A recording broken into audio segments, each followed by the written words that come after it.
The stopwatch has started on the New York Islanders. Listen, we had no idea what the Islanders had actually done this summer until they announced it in mid-September.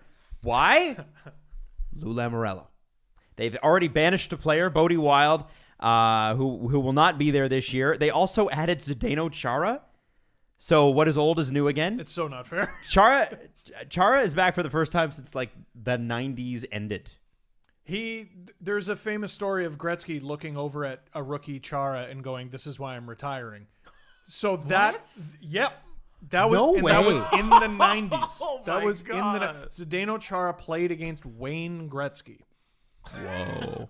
That's how old he is. I would love for like Sportsnet Stats or somebody to go in and go, how many careers have started in and ended in the NHL since Zdeno Chara played his first game?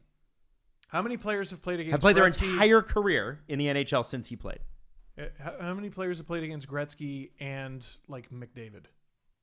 Oh, Or not much. short list. Short list, man. Yeah. Joe Thornton, Marlowe, maybe. Thornton, Marlowe. Like, how many guys who played against Gretzky are still active? It has to be less than 5. Yes, and Zdeno is one of them. Joining them, it's kind of crazy, man. He was when he was traded to Ottawa, we were in grade 6, Steve. No way. Yeah. Wow. The Yashin trade. That's right. They got them Spezza and Chara. Crazy. Disgusting. And by the way, Spezza's another one of those guys that probably did he play against Gretzky? I don't know if he did or not. Spezza? But I don't know. I know Spezza was on the ice the last time the Leafs won a playoff series. Oh my God. Cool.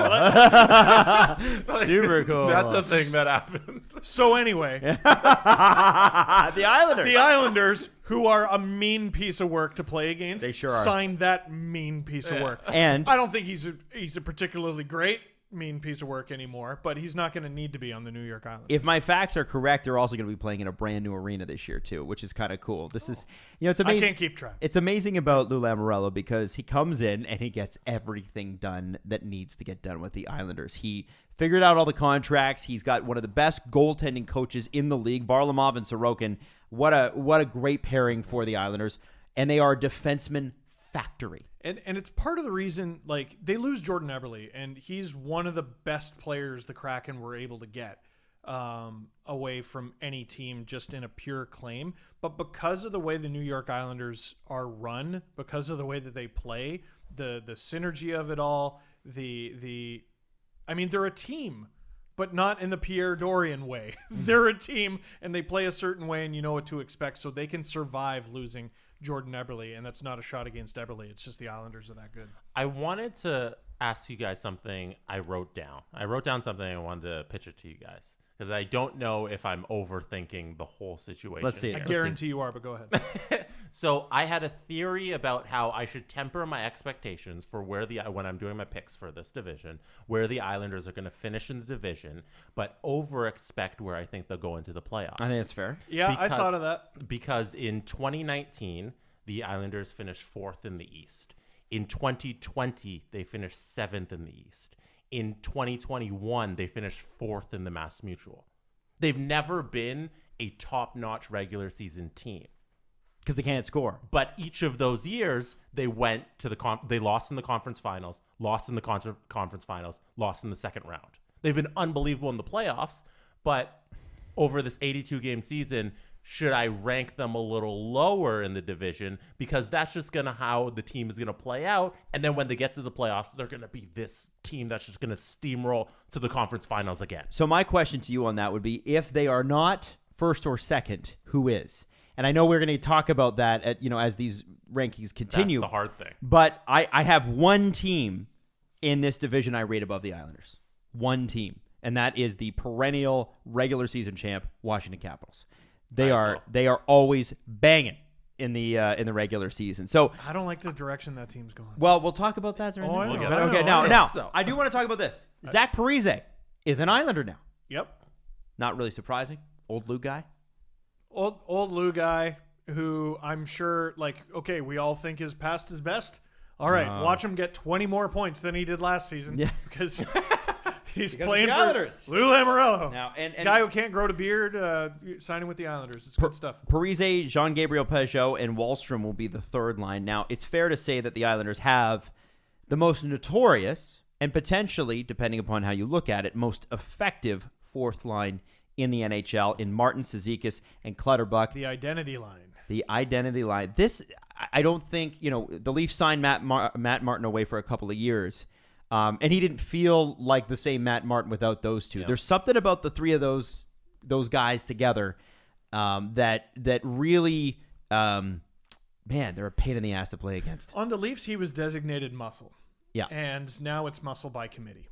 The entire team. They're also getting a full season out of Kyle Palmieri, which I think a lot of people are forgetting because He's going to be their top line right winger. Yeah, like you watched him with the Islanders for so long, but that's because they were in the playoffs for so long. Yeah. And that definitely softens the blow of losing Jordan Eberle, like I mentioned.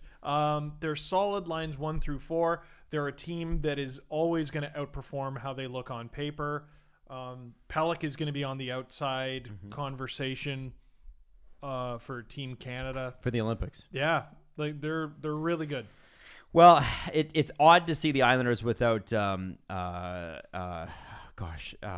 can't I say his name? Johnny from Boston. Boychuk. It's so weird because when Johnny Boychuk was in Boston, he was Johnny Boston for sure. I right? was like, Adam, that was a few years ago. Oh, you meant Boychuk. Yeah, and now, not even seeing him here without the Islander, it's odd. It's weird to see him not there because he very much felt like what an Islander should be. But listen, I made fun of the trade when they made it. The Andy Green fit on the island has been really, really good. He's got a lot of experience. He's up there in age.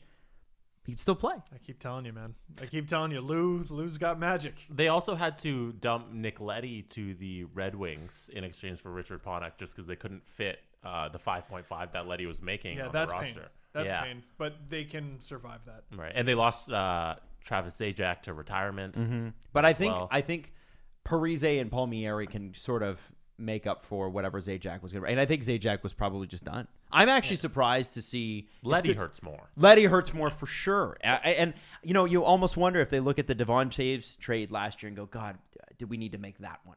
Yeah, that one was a bit of a head scratcher. But up front, I assume Barzal take a step. Beauvillier takes a step. Josh Bailey continues to be Josh Bailey. Yeah, Wahlstrom takes a step. They'll be fine. Yeah, absolutely. The Islanders, they'll be fine. The Islanders, yeah. As an aside, one of the weapons the Islanders have had in the last year and a half is especially, what you saw it when Tavares signed in Toronto, and then he goes back to the Coliseum and plays. The noise that Islanders fans can make in that building. This is a new building. Newer buildings tend to be a little quieter. Obviously, the reason that Winnipeg's building is so loud is because it's a smaller building. But you add 4,000 or 5,000 seats to that, and it can be a little bit quieter. So, is the Islander fan weapon the same in the new place as it was in the old? I think they'll be just fine. You do? Yeah. Really? Yeah. Don't worry. If you can't hear them, they'll throw their chair at you. Don't worry about them. They played in an arena where the top of the 500s couldn't see half of the ice because the scoreboard was in the way. I forgot about that. But those were dead. Those games were dead. The Brooklyn Islanders were not. It wasn't great. They were still there, and they're still cheering a whole bunch. You do get a lot of echo when there's a wall in front of you. You're right. That's true. Yeah. I think they'll really. be fine. It's good acoustically. They've dealt with things. Yeah. They'll be just fine. Okay, so you say the identity line's still the identity line. You say defense is going to be fine. Goaltending is going to be fine. This team is going to struggle to score. Do you think they managed to solve a little bit of that? It's the old Daryl Sutter line. It's a 3-2 league. They were a lower end of the middle of the pack team offensively last year. They were second, I think, in goals against in the entire NHL. They're going to grind you down. They're going to win a bunch of 2-1 and 3-2 games. I'm not worried about their offense because their defense is that good. Now, you already know where I rank them, but we're gonna still go through this one more time to project their finish. Jesse Blake, where do you have the Islanders finishing? I have them finishing second in the division. Steve Dangle. In retrospect, they should have maybe had another team higher than them in the regular season just because they're such a playoff team, but I have them finishing first. I also finishing first. Whoa. Really? In the division. Interesting. That will make the Capitals discussion even more interesting. I have them finishing second place this year. A lot of high hopes for the Islanders, and I think for any team to get by them in the playoffs. You don't want to have to play the Islanders. No, this was the hardest division to call for me.